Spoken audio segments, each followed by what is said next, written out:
Looking at Morphtronics this week, I decided to take the build in a different direction, away from the more common Quasar-like Synchro heavy centric build, because even with the advent of Link summoning, that deck is still rather similar in its construction.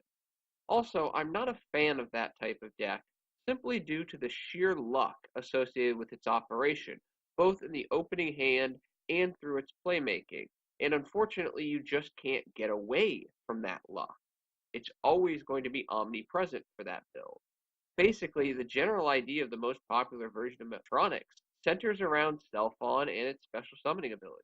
However, the problem that has always plagued this build strategy is that to maximize the usefulness of Stelphon, you need to maximize the number of quote-unquote useful Morphtronic monsters you run, because if Stelphon does not hit its effect, it is basically a waste of a normal summons, and you're going to take heavy damage. Unfortunately, the counterpoint to this strategy is that almost none of the Morphtronic monsters are good on their own. They are heavily combo based, and their special summoning ability is heavily limited as an archetype.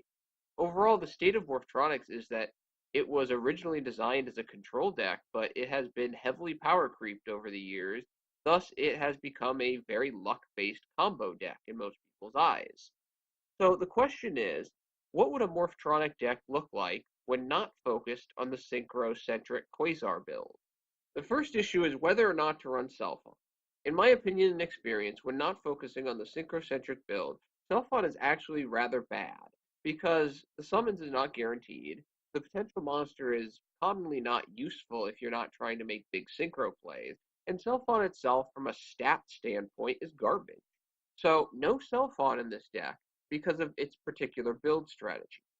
Moving on to the Morphtronic monsters I do run, 3 copies of Boomboxen because of its nice double attacking ability, which can be augmented numerous ways to be an effective finisher for this deck. Its defense position effect can also be useful in a longer grind game while attempting to acquire more resources.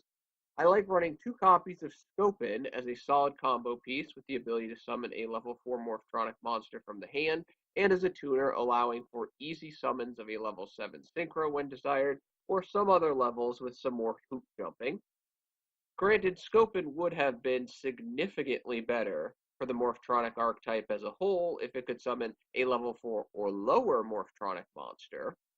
2 copies of Radion are used to help Boomboxen with its finishing ability in addition to working with Scopen's effect and simply providing another body. Unfortunately, outside of Boomboxen, Radion's general usefulness is hurt by the lackluster stats of the rest of the Morphtronic monsters. Finally, for the last 2 Morphtronic monsters, I run 2 copies of Smartfon as one of the better sneaky tuners in the game due to its innate special summoning ability with little cost when you run enough of its compatriot Morphtronics, and its ability to make Crystal Wing Synchro Dragon with easy combination with Scopen's effect. For the non-Morphtronic monsters, I like running 3 copies of Fairy Tale Luna and 1 copy of Fairy Tale Snow, which provide excellent field control, deck thinning, and consistency for this deck because Morphtronics are just too slow and power crept to do it for themselves.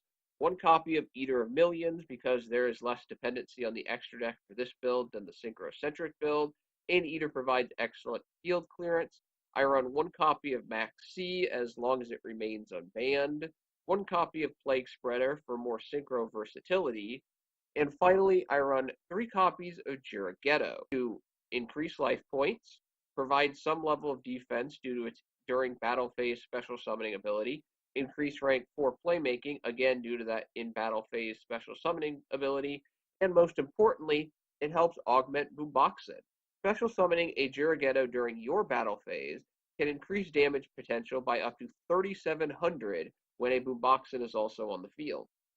For the spells, I run some of the standard staples of 1 Raigeki, 2 copies of Dark Hole in effort to clear the field for Boomboxen, and hopefully an attack augmenter and 1 Soul Charge. I run the 1 quasi-staple for machine decks in 1 copy of Limiter Removal, especially effective for Boomboxen because Limiter doubles current attack, not original attack. 1 copy of Morphtronic Accelerator provides some nice versatile card removal and typically helps to increase the efficiency of the deck. When testing with 2 copies, it just seemed like it was dead too often for my taste. I run 2 copies of Instant Fusion for increased extra deck playmaking and to help augment my 1 copy of United We Stand as the best attack augmenter in the game to help Boomboxen finish. In some circumstances, it's not going to matter that Instant Fusion monster can't attack because Boomboxen will just do the work. I run 1 copy of Reasoning to increase special summoning potential and swarming ability. However, it may be wise to side it out for some counterplay out of your side deck once the opponent realizes what type of deck this is after game 1, because more than likely he or she will just simply call 4, and with that call of 4, it's better than average probability that you'll just send the monster to the graveyard instead of summoning it. Finishing up the spells, I like running 1 tech copy of Creature Swap, because I find it rather useful due to the smaller combo cards in this deck, and 1 Scapegoat for stalling purposes, supporting United We Stand, and for link summoning if you desire to go that route. For the traps, I run 3 copies of Quaking Mirror Force to support Luna and Boomboxen, and act as a blowout counter card of sorts. 2 copies of Call of the Haunted for I like the attack position aspect of Call versus back to the front in case the opponent's field is cleared with a Dark Hole at the start of my main phase 1, but for those who prefer back to the front because they don't like their calls getting destroyed and leading to their monsters getting destroyed, that's fine. 3 copies of Paleozoic Dinomischus for banishing and interrupting, as well as feeding the graveyard to set up your Call of the Haunted, in addition to getting those level 2 monsters for synchro summoning from the graveyard with either Plaguespreader or Scopen. Finally, I run my 1 trap staple of Torrential Tribute.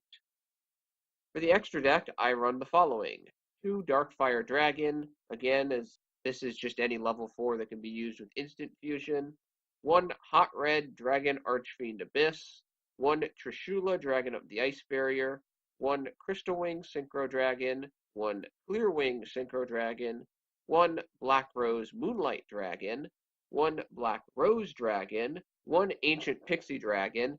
Pixie Dragon is just used as a bridge for Hot Red Dragon Archfiend Abyss, 1 Blackwing Nothung the Starlight, 1 Hi-Speedroid Chanbara, 1 Karagorgon Anti-Luminescent Knight, 1 Tornado Dragon, 1 Castel the Skyblaster Musketeer, and 1 Gaga Cowboy, which is actually fairly useful in this deck because there are times when Boomboxen will only do 7,000 something damage, have another level 4 either via Juragedo or via an Instant Fusion, bring on the Cowboy, and end the duel.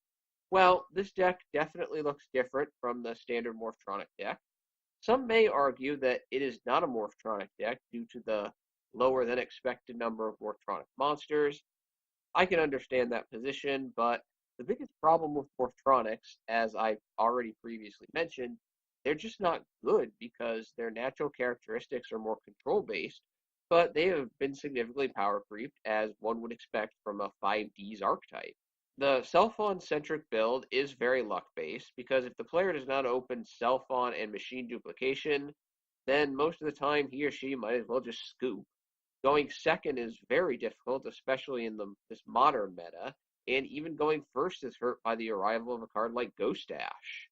Therefore, while it may be unfortunate, from my perspective, the most consistent type of Morphtronic deck is one like this, which does not rely on Smartfon as the major combo starter, can play going first or second, and produce multiple win conditions versus just a large synchro-based combo string. Basically, the idea behind this Morphtronic build is to use Luna and the trap cards to produce a level of field control, setting up Boomboxen as a 2,000 plus double attacker to frequently end the duel, or simply chip damage with Boomboxen, eventually ending the duel, with Scopen and Smartfon providing specific extra deck support along the way. Well, that is my Morphtronic deck. Thank you for your attention and your time. I'm out.